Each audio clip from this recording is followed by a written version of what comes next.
Dear colleagues, we participants in this conference live in the beginning of the 21st century at a time when science is reaching the pinnacle of scientific knowledge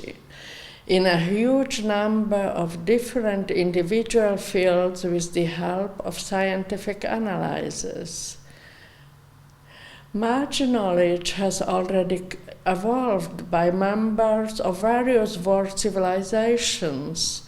which have arisen, developed, and many of them have already disappeared in many places of the earth from prehistoric time to the present day, and have been acquiring knowledge for at least 6,000 to 9,000 years. Of those civilizations which are still continuously developing today and will determine the future of mankind are now the Western civilization with its original center of gravity in European culture,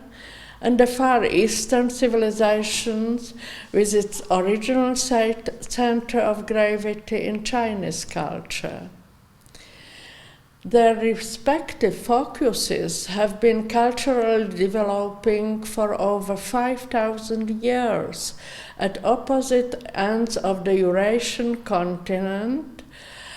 and for a very long time they were far from each other, and in almost all civilization parameters of development, they developed as yin yang opposites. At the same time, however, they developed in their own original way, and both are irreplaceably beneficial to the overall improvement of humankind. Even in the terms of worldview, they developed as if completely yin-yang opposites too. The European civilizations developed with the help, as we already know today, of the foolish ideas about the origin of the world, based on their belief in the first mover, as Aristotle called him, and Yahweh, God Creator, as the Judeo-Christian religions called him. On the contrary, the Chinese civilization, using very realistic knowledge observed from the surrounding nature, trusted the infinite functioning of the basis processes of being, based on the absolute movement of yin-yang, transformations of the infinite great change, Tai, of the way Tao, of the energy Te, which no one created and which is eternally created within itself. Therefore, from the beginning of the cultural development of Chinese civilization, their members did not believe in any transcendent God, the creator of being, nor in any supernatural supermanager of the life in the world, who would determine and arrange everything that is important for people on earth instead of us ourselves. On the contrary,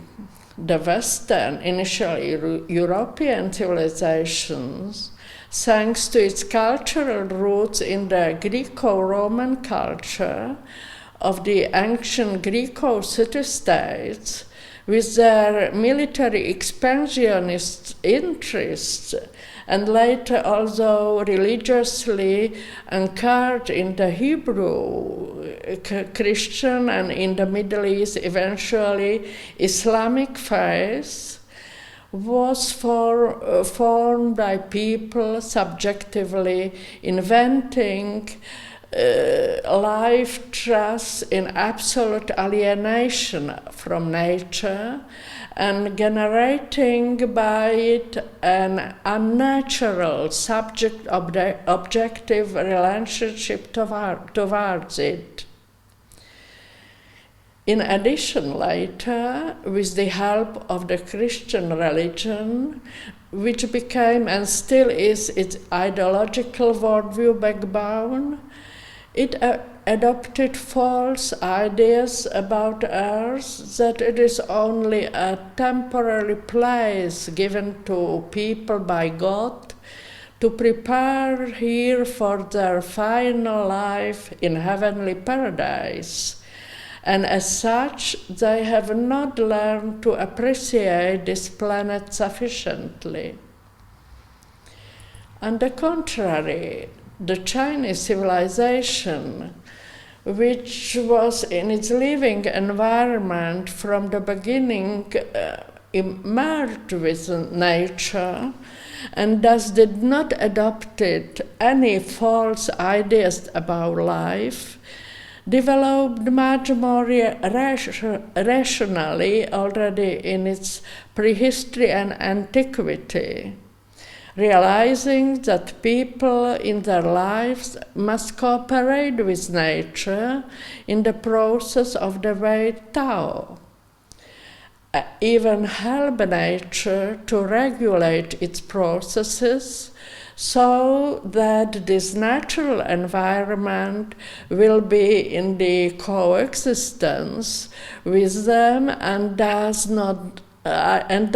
ruin and annihilate them with its often terrifying natural forces. Unfortunately, Western civilization, despite its advanced scientific knowledge, still does not want to give up its false belief in God Yahweh, although this opium of mankind, as Walter and Charles Marx called monotheistic religions, is a huge obstacle to the possibility of building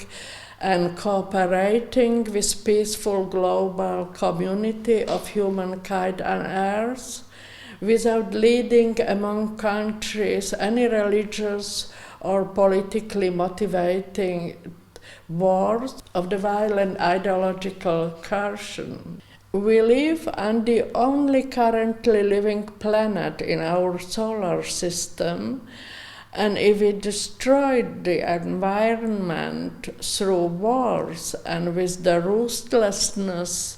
towards nature, at the current level of our civilization, we have no possibility to move from Earth to anywhere else. Well, at no other time more urgent than today, there is a challenge offered to us to change into a mutually functionally cooperating humanity, which instead of the hatred and aggressive wars, destroying not only human lives, but also this unique and irreplaceable nature of this planet, will use all the analytical discoveries of all our civilizations and with indifference to their various political systems, will in peaceful mutual yin-yang cooperation start to work on a synthetic scientific effort for our present humankind to utilize all our common knowledge for saving the good natural condition of this planet for further pleasant and peaceful survival of humanity on it. And let this newly created World Association of Chinese Study highly successfully help to it with its synthetically joint scientific research. So thank you for your attention.